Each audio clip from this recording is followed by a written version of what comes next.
Hello friends, मेरा नाम है राकेश कोटड़िया। आपके मनपसंद चैनल आर के ड्यूएल में आपका स्वागत है। तो आज हम 7th स्टैंडर्ड का लोकेशन एंड टाइम चैप्टर सीखेंगे। ये 5वां चैप्टर है। तो इसमें हम सीखेंगे, हम पढ़ते हैं what are the vertical and horizontal lines on the globes of the earth. They are imaginary lines and drawn from surface to earth. Horizontal lines are called latitudes and vertical lines are known as longitudes. The measure angle of the different places in the classroom of the protector pencil in 10, 90, 30 and 60. तो आपने globe देखा होगा पृथ्वी का ऐसा, तो आपने देखा होगा लाइन ड्रॉ की है। आप स्कूल के अंदर वो ऐसा गोल गोल घूमने वाला ग्लोब होता है ना, वो आपने ज़रूर देखा होगा। तो आप देखते हो, इसको घुमाते हो, इस तरह से घुमाते हो, तो उसमें देखिए एक स्ट्रेट लाइन ऊपर से नीचे की ऐसी बहुत सारी होती है और एक आड़ी लाइन होती है ऐसी, जो आप पिक्चर में देख रहे हो इस तरह। तो ये सब लाइन क्या है, हमने असली में तो अर्थ में कहीं देखी नहीं। देखो इंडिया में से भी लाइन क्रॉस हो रही है, तो हमने देखा होगा कि ऐसी लाइन बहुत सारी बताते हैं, सारे मैप में ऐसी लाइन बताते हैं। तो ये लाइन है क्या, इसको हिंदी में अक्षांश और रेखांश कहा जाता है और इंग्लिश में लैटिट्यूड और लॉन्जिट्यूड्स कहा जाता है। तो ये लैटिट्यूड क्या होता है, तो जो आड़ी लाइन है, जो इस तरह से आड़ी लाइन है उसको लैटिट्यूड, और जो खड़ी लाइन है उसको लॉन्जिट्यूड। आप कंफ्यूज होंगे कि अक्सर एग्जाम में पूछेंगे कि लैटिट्यूड, व्हाट इज़ लैटिट्यूड, तो हम तो लॉन्जिट्यूड का आंसर लिख देंगे, और अगर पूछेंगे लॉन्जिट्यूड तो शायद हम लैटिट्यूड का आंसर लिख दें। किस तरह से ये कन्फ्यूजन दूर करें कि लैटिट्यूड का आंसर हम लॉन्जिट्यूड में ना लिखें और लॉन्जिट्यूड का आंसर हम लैटिट्यूड में ना लिखें। किस तरह से, एकदम आसान है। किस तरह से, हम सो जाते तो ऐसे लेट जाते तो आड़े हो जाते, हाँ ऐसे सो जाते हम तो आड़े हो जाते। तो लेटी हुई लाइन जो ऐसी आड़ी, ऐसे सो गए तो हम कैसे ऐसे होते हैं ना, तो लेटी हुई लाइन को लैटिट्यूड। और जो खड़ा होता है वो इंसान लंबा दिखता है, लंबा ऐसा खड़ा लंबा दिखता है।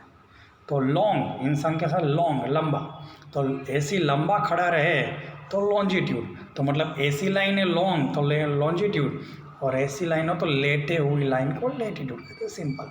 तो लैटिट्यूड जो लाइन है उसको क्या कहेंगे, latitude is angle which ranges from 90 degree to 90 equator at the same poles.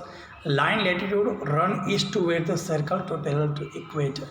तो ये बीच में बिल्कुल यहाँ पे जो लाइन है, यहाँ पे मैं आपको बता रहा हूँ, ये जो बीच में जो लाइन है, सॉरी, ये बीच की जो ये लाइन है उसको इक्वेटर कहते हैं, 0 डिग्री इक्वेटर।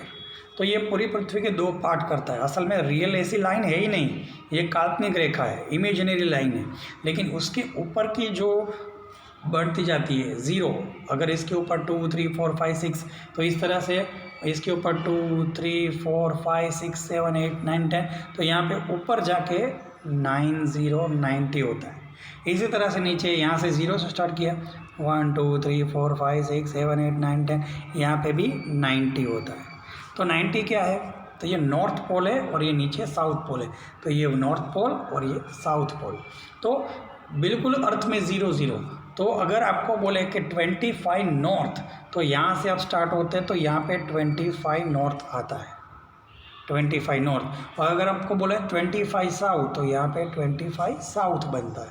तो इस तरह से 25, अगर आपको बोले 80 नॉर्थ तो ऊपर और 80 साउथ तो नीचे, तो इस तरह से सब कुछ बनता है। तो बीच की लाइन है वो है, बीच की जो लाइन है वो है इक्वेटर 0 से, और यहाँ तक 90 पहुँचता है और नीचे भी 90 होता है, 90 होता है। ठीक है, तो इस तरह से, तो ये तो लैटिट्यूड के बारे में बहुत सारे लैटिट्यूड तो हम आगे सीखेंगे। और लॉन्जिट्यूड, तो ये पोल से पोल, ये पोल से पोल तक जो ये लाइन है वो लॉन्जिट्यूड है। ऐसे दूसरी भी लाइन है, तीसरी भी है, चौथी भी है, 5वीं भी है। ऐसे पूरी वर्ल्ड में ऐसी रियल नहीं है, ये सिर्फ साइंटिस्टों ने ऐसी ढूंढी है, असल में ऐसा कुछ नहीं है। ऐसी वर्ल्ड में 360 लाइन्स है। तो इंडिया में भी ऐसी बहुत सारी लाइन जाती है, ऐसी बहुत सारी लाइन से इंडिया बना है। तो ये कितनी लाइन इंडिया में जाती है, वो सब इंडियन लॉन्जिट्यूड। अफ्रीका में भी ऐसी बहुत सारी 360 की लाइन जाती है, तो अफ्रीका का भी अलग अलग लॉन्जिट्यूड है। तो ये सब करना क्या चाहते हैं, तो करना यह चाहते हैं कि पृथ्वी का हर एक लोकेशन कहाँ पे कौन सा देश है वो स्ट्रिक्टली मालूम पड़ता है। हम गूगल का लोकेशन कहते हैं कि मैं कहाँ हूँ, तब गूगल पे ऐसा टच करोगे लोकेशन तो आपको बता देगा कि आप भुज के यहाँ पे इस एरिया में इस घर के अंदर हो। तो लोकेशन क्यों बताता है कि जहाँ पे लॉन्जिट्यूड और लेटीट्यूड मिल के टकराते हैं तो बीच में एक डॉट बनता है। देखिए इस तरह से कि सोचो आप यहाँ पे है, यहाँ पे तो क्या होगा, यहाँ पे भी एक लेटीट्यूड होगा और यहाँ पे भी एक लॉन्जिट्यूड होगा, तो जहाँ पे टकरा रहे हो ना वो आप हो। तो दुनिया के हर एक कोने का लोकेशन साइंटिस्टों को ढूंढना था कि ये कौन सी जगह है। तो यहाँ पे एक लाइन जाएगी और यहाँ पे एक लाइन जाएगी, जहाँ पे दो टकराएंगे ना वो आपका लोकेशन है। तो पूरे वर्ल्ड का लोकेशन ढूंढने के लिए ये खड़ी हुई लाइन को लॉन्जिट्यूड और सोई हुई लाइन को लेटीट्यूड कहा है, और हजारों टुकड़े कर दिए ऐसे लाइन बना के। रियल में नहीं टुकड़े किए अर्थ के, ऐसे बहुत सारे लाइन बना के हर चीज़ का हर जगह का लोकेशन ढूंढ लिया। इस तरह से ये लेटीट्यूड लॉन्जिट्यूड काम करते हैं, तो इसको हमें समझना पड़ेगा इस चैप्टर में।